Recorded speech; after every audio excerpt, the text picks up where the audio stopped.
Hello, I'm Gemma Williams and I'm an autistic early career autism researcher. I've just recently completed my PhD in linguistics earlier this year at the University of Brighton, where I looked at communication between autistic and non-autistic speakers from the perspective of cognitive linguistics and the double empathy problem. I'm currently involved in a short-term research project led by Brett Heisman at York St John University, and I'm also now an associate with the National Development Team for Inclusion, reviewing policies related to inpatient care for autistic people and people with learning disabilities. So that's a little bit about me. For this presentation, I want to talk about the use of creative methodologies in research. And in keeping with the theme of this panel, which is research ethics, I also wanted to emphasise the social justice angle that these kind of approaches can have. So this talk has two broad aims. In the first instance, I'll be exploring the use of creative ethnographic writing as a vehicle for amplifying marginalised autistic voices. But to do this, I'll be drawing on some examples from my own creative research process that I included in my PhD thesis. So to put that into context, I'll also share a little about my research and some of the findings, and hopefully it will all tie together nicely. Okay, so if you'll permit me, I'm going to begin with a story, and this is a piece of writing I ended up including as the opening to one of my academic chapters in my doctoral thesis. It's about 3 minutes long and 3 slides for those of you who like to know what to expect. And we're picking up a paragraph or two in where it's already been established that the scene is a wedding reception of a friend of mine that I've called Martha.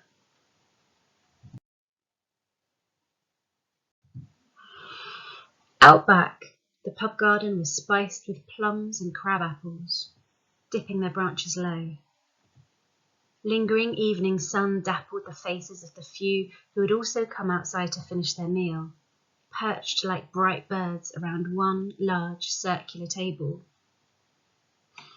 The cackling, giggling, Prosecco-sipping mass waved a few arms out toward me as I stepped down onto the cobbled path. "Come sit with us, sweetheart. We can make room."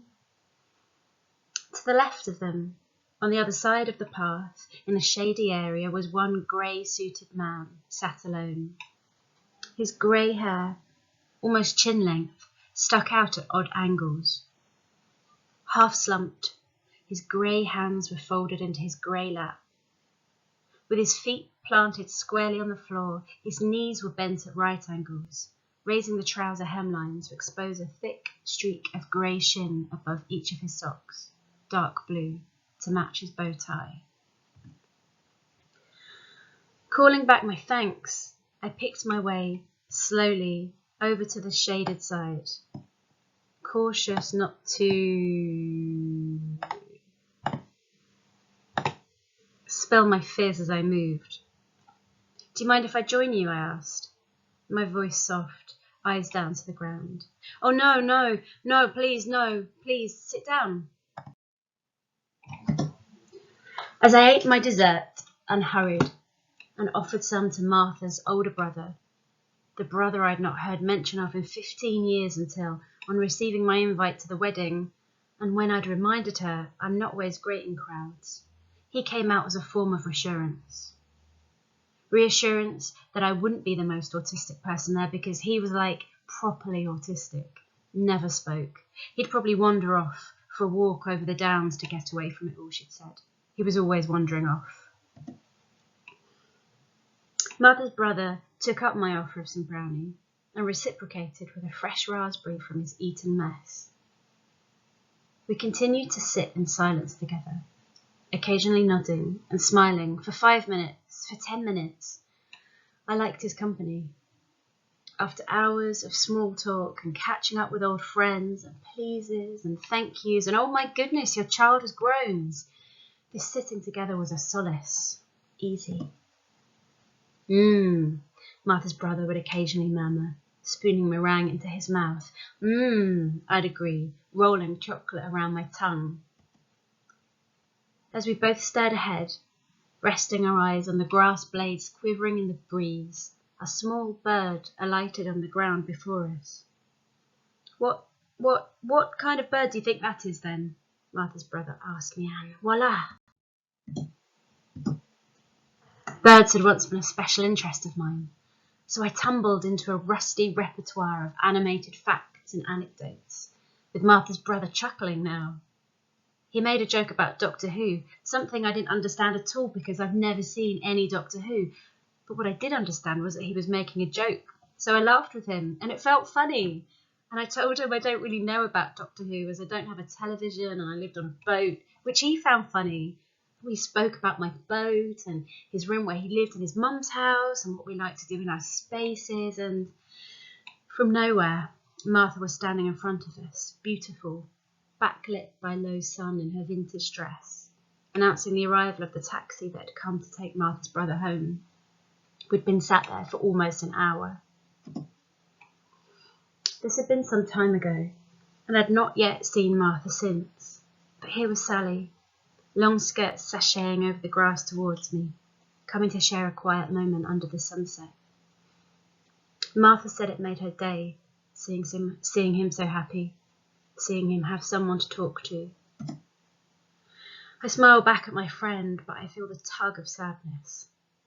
Why weren't these things normal?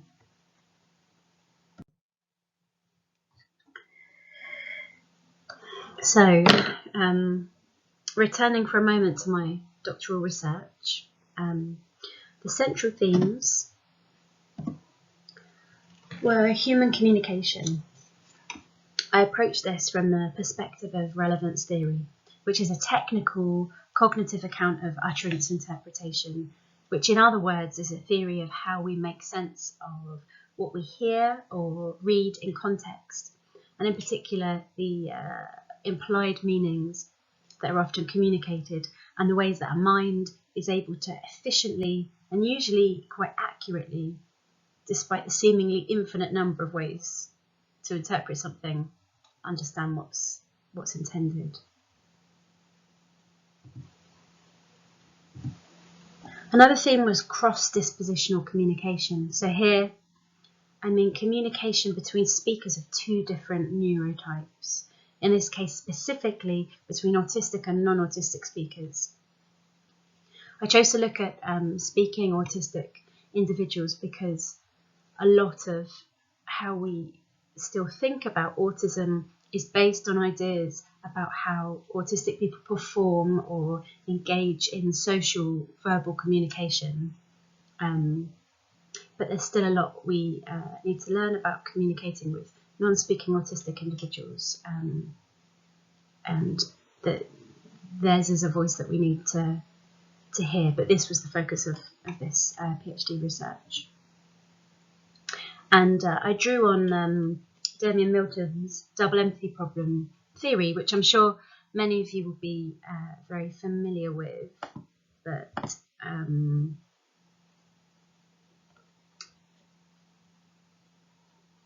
in summary, sorry, the camera was flashing. In summary, the idea is that difficulties in social communication between autistic and non-autistic people is a two-way problem, and not simply as a result of autistic impairments. A third important theme was how mutual understanding is and isn't achieved. And this is something I'm personally fascinated by as a linguist, as a human, but also as an autistic individual. The idea of being heard and being understood sometimes feels like a luxury I can't access. Not always, but I have always been intrigued by how mutual understanding sometimes just flows between people, and at other times it's extremely hard work. And this leads to the final theme of loneliness, which was something of an unplanned theme really at the start, but it seemed increasingly relevant and important because one of the consequences of not being able to make yourself understood or not being able to understand others is social isolation and loneliness, which can be a very big problem for autistic people, as it is with many marginalised groups. You have autistic people reporting much higher levels of loneliness than a non-autistic population, and also reporting higher levels of associated distress about that loneliness.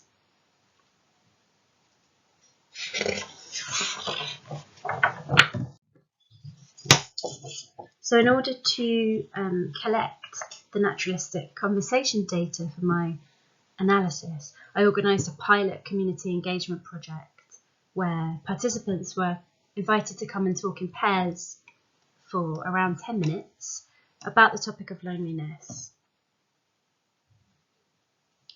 with a loose focus on their own experiences, loneliness in Brighton and Hove, the local area, and any ideas they might have for a local response to loneliness that we could potentially develop together. And we, as part of the thank you package to my participants, I had some badges made by a really good friend of mine who makes disability pins and gender pins communicating things. So you can find her under Sootmegs in Etsy on social media if you're interested in the pins. So the 8 core autistic participants, there were 8 core autistic participants in the end, and they each had 3 10-minute conversations. In the first instance, the conversation was with a familiar chosen conversation partner. So this was either a friend or a family member. The second conversation was with an autistic stranger. And the third conversation was with a non-autistic stranger. So based on the double empathy problem and relevance theory, I expected to find that mutual understanding would be hardest to achieve in cross-dispositional pairs. So pairs involving one autistic person and one non-autistic person. And I also expected to see that familiarity with your interlocutor, with the person you're having a conversation with, that familiarity would improve mutual understanding when the conversation involved one autistic and one non-autistic person, because you've had time to get to know your conversation partner. You know how they talk, you know how they think, you have shared things in common. But I was completely wrong. In fact, almost all of the conversations had very high levels of apparent mutual understanding, which was surprising, but a really lovely find. But what was actually, for me, the most interesting finding in the end was that all 5 of the conversations involving matched dispositional pairs, so conversations between pairs of autistic speakers, most of whom were strangers to each other, although there was one pair who were already friends. They all seemed to be characterised by a significant and sometimes quite dramatic increase in flow, rapport, and intersubjective attunement. And there was also some instances where cross-dispositional pairs of involving autistic and non-autistic speakers, where they appeared to achieve high levels of attunement, rapport, and mutual understanding, even when they were strangers. So I think this is a really nice finding, because we often focus on difficulties in communicating between autistic and non-autistic people, but here this showed that no, it can be really successful at times. So I won't go into more detail about the linguistic findings here, but there is a new paper that in my time is coming out tomorrow, but when this is live it will be at the end of last month, at the end of April. So this is the preview you can see here, because the final proofed article is not quite published online, but it will be at that DOI, or you can just search the title of the paper if you want to hear more about that.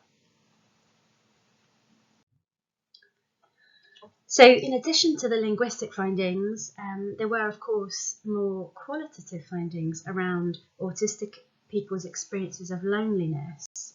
And again, I won't go into much detail here, but in a brief summary, some of the key findings were that there were two different types of loneliness being expressed or described. The first was a practical loneliness, a lack of opportunity to connect with others, to talk or to share, and that might be due to accessibility issues or financial restraints, or just a lack of knowing anybody to spend that kind of time with. And then the second kind was a deeper type of loneliness based on a real yearning for a meaningful connection with others. And there were two sides of the loneliness and solitude coin that and this came up a lot, which was that there seemed to be an autistic contentment in spending time alone and needing time alone to recover, or just to be. And then this sense of overwhelm or overstimulation from being around others, and typically non-autistic others, in social situations. So that's a kind of picture of the loneliness themes that came out of that secondary analysis. So for me, this theme of autistic voices, autistic people and their voices not being understood, not being heard, not having the right opportunities to experience meaningful connections and communication felt very important. And it was also something I could identify with personally as well. And it struck me that in addition to writing about these things theoretically, I could perhaps do something a bit more practical about it too, and make a concerted effort to centre my own autistic voice in the academic thesis. And in that way, I might not just be telling, but also showing.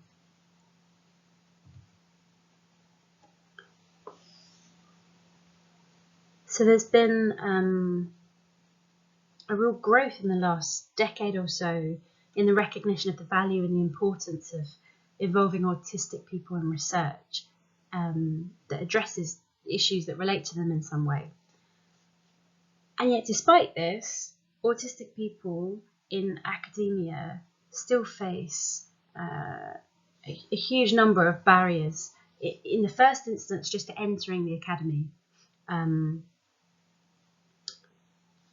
Difficulties or barriers to completing Viva exams, which is the final PhD exam, and a kind of the entrance point into being an academic. Difficulties expressing themselves academically in a very rigid form. And then, even if you get through all of that, difficulty gaining and keeping academic contracts. So there's certainly been an improvement in involving autistic people, sometimes in a tokenistic way, but at other times in a very meaningful way in research. And this should continue, absolutely. But thinking just from my own perspective, it hasn't felt very easy entering the academy as an autistic person with unusual needs and unusual ways of being.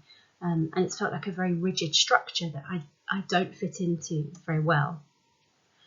So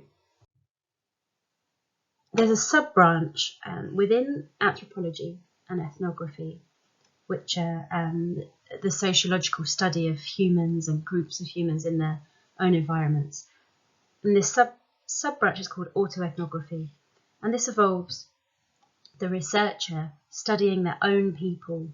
And this quote reveals the kind of colonial past of anthropology, really.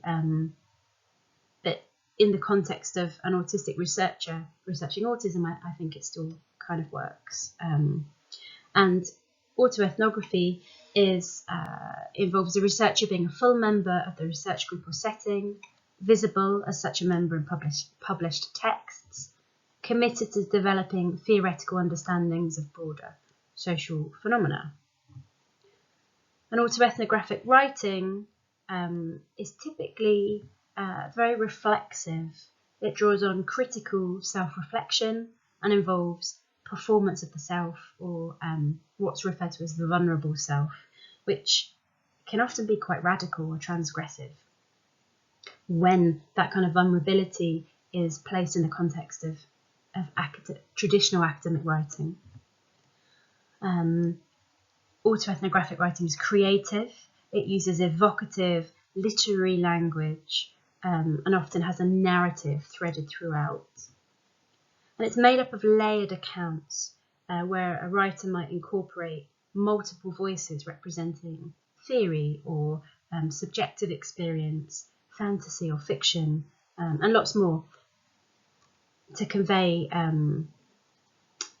elements of the topic that might otherwise be excluded from the more traditional format.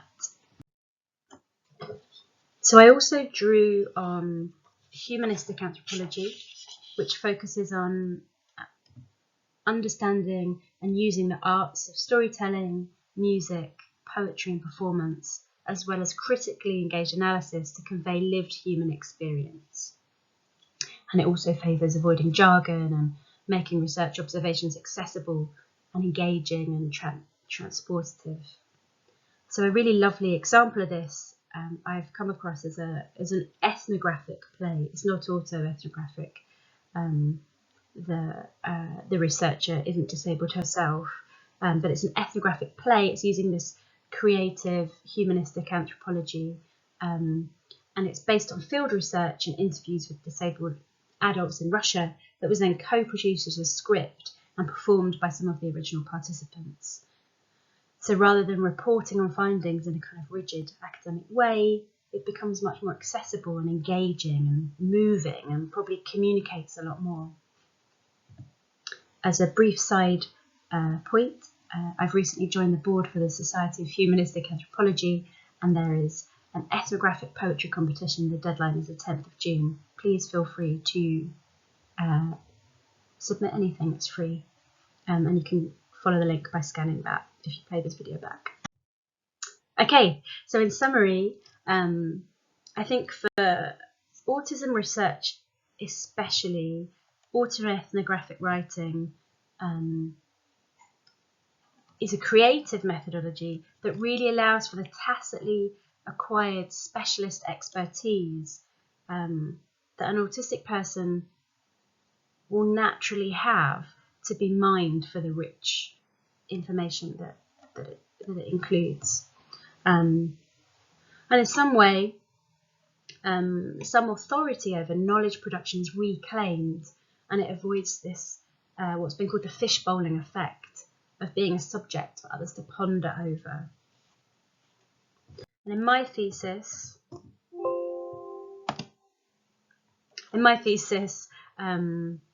I interspersed this kind of atypical, creative, personal, autistic voice throughout the manuscript. At times this took up just a few lines, while there were longer sections that kind of sought to illustrate, echo or foreshadow what had been or what was to come theoretically. So I wanted to end on a positive note after all this talk of loneliness and disconnection. So this is a short section of creative writing that I slipped into a section of my literature review that was talking about the theoretical concept of flow. There is something indescribably joyful about stumbling in sync into a monotropic attention tunnel with another. As one autistic person I know commented, there is no greater rush than sharing a special interest with a willing participant. Time seems to expand. I've experienced it myself with neurodivergent friends. Effortless riffing. It's like playing jazz. No, it's like becoming jazz.